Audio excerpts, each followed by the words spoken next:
राधा वल्लभ श्री हरिवंश प्यारे गुरुदेव। राधा वल्लभ श्री हरिवंश महाराज जी, आपके चरणों में कोटि कोटि प्रणाम। महाराज जी, शरीर की पत्नी मैं हम दोनों आपके शरणागत हैं। हमने श्री जी की कृपा से संतान नहीं करने का निर्णय लिया है। दोनों ने नहीं, ऐसा नहीं कहते। ऐसा कहते जोई जोई प्यारो करे सोई मोहि भावे। आप क्यों रोकना चाहते हैं? अगर कोई आ रहा है और वो हमारे राष्ट्र की सेवा, हमारे समाज की सेवा में आने वाला हो, तो आप रोकने वाले कौन है? और नहीं आना तो आप पैदा नहीं कर सकते, आपकी सामर्थ्य नहीं। आपकी सामर्थ्य नहीं, चाहे जितने बलशाली हो। तो जोई जोई प्यारो करे सोई मोहि भावे, आप ऐसा उल्टा व्रत कैसे ले सकते हैं?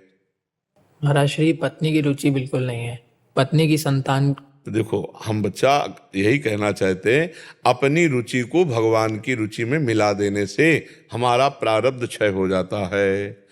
अगर हमारे को संतान उत्पन्न का योग है तो आओ प्रभु, हम स्वागत करते हैं। जिस रूप में आओगे, चाहे हमको कष्ट देना, चाहे हमको दुख देना या सुख देना, हम आप अपने कर्म से ही तो आओगे हमारे लिए, हम स्वागत करते हैं। और नहीं आना तो आप निश्चिंत रहो, नहीं होगा, होगा ही नहीं, चाहे लाख प्रयास कर लो। तो हमें लगता है भगवान पर इस विधान को छोड़ देना चाहिए, अपना संकल्प क्यों लेना चाहिए? कै साल हुए ब्याह हुए? 2 साल हो गए महाराज। अभी बच्चे हो, चुप रहो। अभी जैसे चल रहे हो वैसे चलो, जैसा भगवान का विधान हो वैसा हो, अपनी तरफ से संकल्प विकल्प मत करो। ये अभी मरकट वैराग्य में एकदम नहीं करना चाहिए, उसको समझना चाहिए। भगवान ने गृहस्थ धर्म बनाया है, क्यों बनाया है? वो भी भगवत प्राप्ति के लिए तो बनाया है। अगर कोई लड़की आ रही है, लड़का आ रहा है, आप उसको पढ़ाइए लिखाइए, आप उसको जैसे आपके माता पिता ने किया उतना योग्य करके और फिर खूब भजन कीजिए, कोई परेशानी। और नहीं आना तो आप निश्चिंत रहो, ऐसे आ जाएगा क्या? कितने ऐसे संसार में हैं जो स्वस्थ हैं, दोनों पति पत्नी, लेकिन संतान का योग नहीं है तो संतानें नहीं। अगर तुम्हारे योग नहीं है तो तुम मनाओ तो नहीं होगा, अगर योग है तो फिर रोकना नहीं चाहिए, फिर भगवान की जैसी रुचि हो ऐसा कर लेना चाहिए। भगवान पता नहीं कौन, जो तुम भजन करके नहीं प्राप्त कर सकते, वो भी तो हो सकता है ऐसा संतान।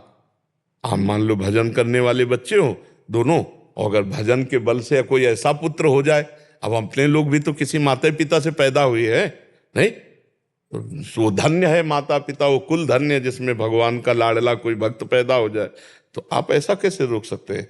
मान लो कोई देशभक्त आ जाए, कोई भगवान का भक्त आ जाए, तो अपना जीवन सार्थक हो गया। तो दोनों पक्ष में रहिए, नहीं हो तो जय जय, और हो जाए तो जय जय, ऐसे भाव से रहिए, मतलब हमारी सलाह है।